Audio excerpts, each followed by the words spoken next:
Hello বন্ধুরা, তোমরা সকলে কেমন আছো? নিশ্চয়ই খুব ভালো আছো। আমিও খুব ভালো আছি। তো সকাল থেকে আকাশের মুখ ভার, না সকাল থেকে না, দুপুর থেকে আকাশের মুখ ভার।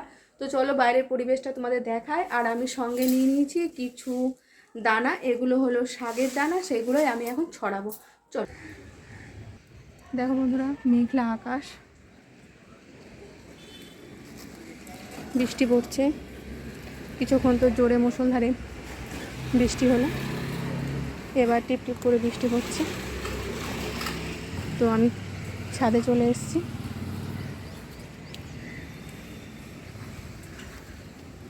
এই গাছপালাগুলোতে আর জল দিতে হবে না। রজনীগন্ধার স্টিকটা এরম বড় হয়েছে।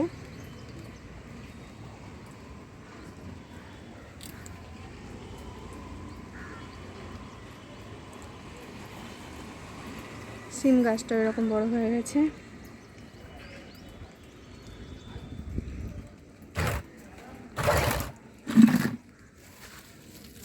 এই যে বেগুনটাও বড় হয়েছে।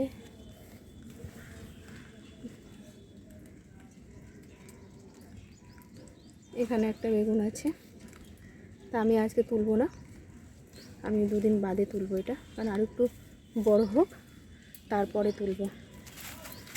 তা আমি এখানে মাটি তৈরি করেছি। এই গাছের গোড়াটায় মাটি তৈরি করা হয়ে গেছে। এখানেই আমি শাকের দানাগুলো ছড়াবো। এখানে আমি আবারও মাটিটাকে একটু খুঁচিয়ে নেব।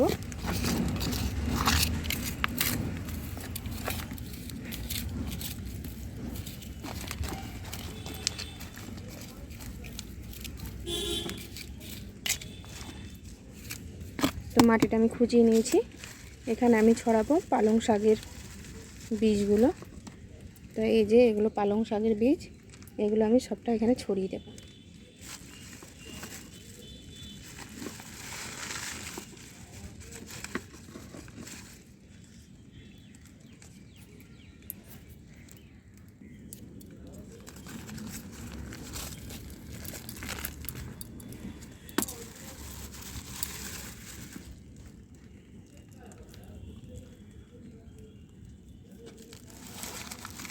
এর ভেতরে আরও আছে, সেগুলোও আমি ছড়িয়ে দেব।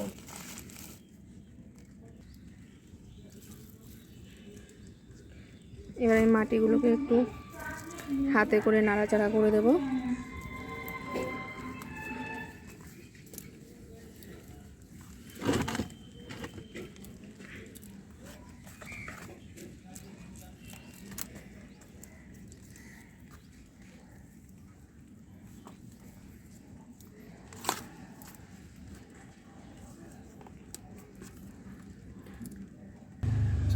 এখানে কিছুটা আমি দানা ছড়িয়ে দেব, এই জন্য গাছের গোড়াটা খুঁড়ে নেব।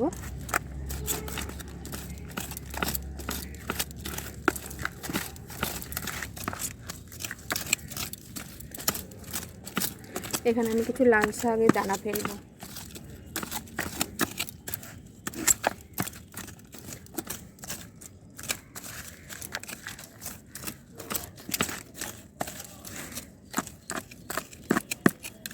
ভালোভাবে মাটিটা খুঁড়ে নিয়েছি।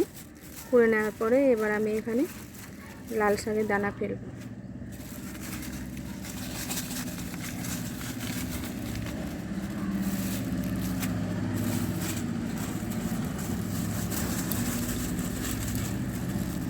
লাল শাকের দানাগুলো ফেলে দিলাম। এটা ফেলে দিয়ে হাতে করে একটু নাড়াচাড়া করে দেব, মাটির সঙ্গে পুরোটা মিশিয়ে দেব। এবার কিছুটা আছে পুঁই শাকের দানা, এগুলোও আমি ছড়িয়ে দেবো। তার জন্য আমি দেখে নিই কোথায় আমি এগুলোকে ছড়াবো। কলা গাছের যে গোড়াটা আছে, সেই গোড়াটার চার সাইড দিয়ে আমি পুঁই শাকের দানাগুলো ছড়িয়ে দেবো। কারণ পুঁই শাকের দানাগুলো একটু বড় হলে পরে সেগুলো তো আবার তুলে নিতে পারবো, সেগুলোকে তুলে নেব। আমি একটু খুঁচিয়ে নিলাম মাটিগুলো, খুঁচিয়ে নিয়ে এবার পুঁই শাকের যে দানাগুলো আছে সেগুলো আমি ফেলে দেবো। তো মাটিটা আমার খুব ভালোভাবে খোঁচানো হয়ে গেছে। এবার এই দানাগুলো আমি এবার ছড়িয়ে দেবো এরকমভাবে।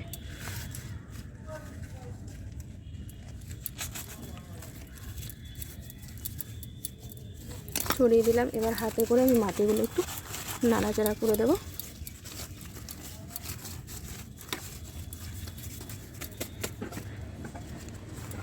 তো সব দানাগুলো আমার লাগানো হয়ে গেছে। এখানে কিছুটা লাগালাম, এখানে লাগালাম, আর এখানে কিছুটা লাগিয়ে দিলাম। কিছু দানা লাগাতে গিয়ে নিচে পড়ে গেছে, ওখান থেকে আমার গাছ হয়ে যাবে। যাই হোক, তো আমার গাছ দানাগুলো ছড়ানো হয়ে গেল। আর আজকে তো বৃষ্টি হওয়াতে তো আমার ছাদে গাছে জল সেরকমভাবে দিতে হলো না। পেয়ারাগুলো কীরকম হয়েছে চলো দেখায়। এই যে পেয়ারাগুলোর সাইজ এরকম হয়ে আছে, এগুলো আর বড় হয়নি, তাই এখানে অনেকগুলোই পেয়ারা ধরেছে। এই যে এই গাছগুলোতে প্রত্যেকটা ডালে ডালে পেয়ারা আছে। আর ওদিকে ড্রাগন, চলো তোমাদের দেখায় ড্রাগন কতগুলো ধরে আছে। এখানে 3টে ড্রাগন একসঙ্গে একটা ডালের মধ্যে হয়েছে, ওদিকেও কতগুলো 4-5টা ড্রাগন ধরে আছে। আর শিউলি গাছে তো যেহেতু দুর্গা পুজো চলে এসছে, সেহেতু শিউলির টাইম, তাই শিউলি গাছে প্রত্যেকটা গাছে গাছে কুড়ি এসছে, কিন্তু ফুলটা ফুটতে মনে হচ্ছে দেরি হবে। তার কারণ হলো গাছে জল দেওয়া হয়নি, ওই জন্য শিউলির যে প্রথমের ডগগুলো, সেই ডগগুলো যে ঝলসে গেছে, এরকমভাবে ঝলসে গেছে, ঝলসে যাওয়াতে আবার নতুন করে কুড়ি এসছে। এবার পেঁপে গাছে চলো দেখি পেঁপেগুলো কতটা বড় হলো। এবার আমি চলে এসেছি পেঁপে গাছের গোড়ায়। তা পেঁপে গাছের এই যে আমি দূর থেকে দেখিয়ে নিই আগে পেঁপেগুলো। এই যে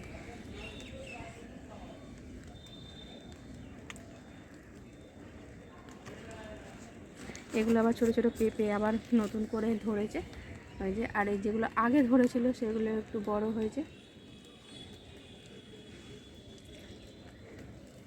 এই যে শাক গাছগুলো রোদে প্রায় ঝলসে গেছিলো। আর যে সজনে গাছ লাগিয়েছিলাম, সজনে গাছটা এরকম ডালপালা বেরিয়েছে। কলা গাছটাতে তো সেরকম পাতা নেই, একটা করে পাতা বেরোচ্ছে, এখনও বেশি বড় হয়নি। এই যে ছোট্ট কলা গাছ।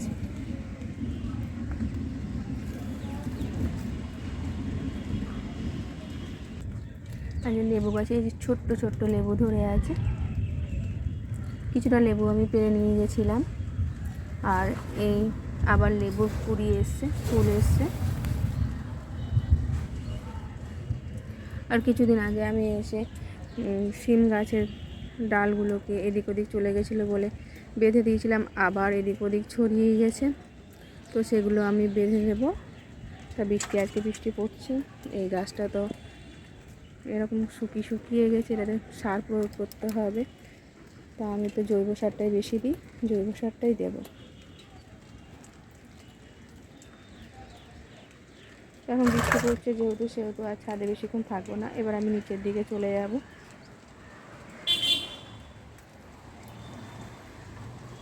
আর কাঞ্চন গাছের ডালগুলো শুকিয়ে গেছে, এগুলো আমি সময় করে এসে ভেঙে দেবো। যেটা পাথরকুচি গাছ, পাথরকুচি গাছে প্রচুর পাতা হয়েছে, এই পাতাগুলো আমি তুলে নিয়ে যাব। কারণ সকালবেলা খালি পেটে পাথরকুচি, কাঁচা হলুদ, তার সঙ্গে আমলকি, অ্যালোভেরা, আদা, লেবু, এগুলোর জুস খাই, এই জন্য এগুলো তুলে নিয়ে যাব। তা আজকে তুলব না।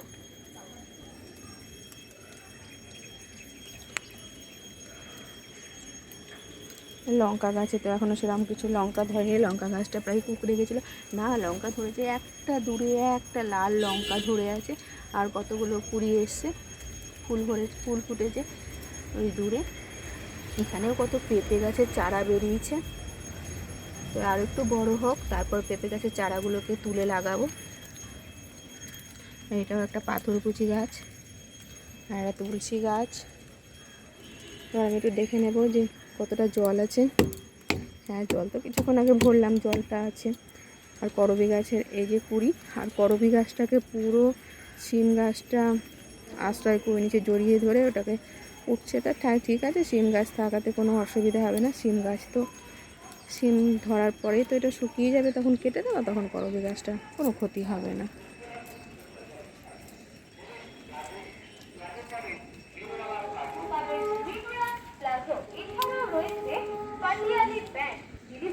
পায়রাগুলো দেখো দূরে বসে আছে। এবার আমি নিচের দিকে চলে যাব। আর ফুলের ভেতরে জবা ফুলগুলো এই যে ফুটে আছে।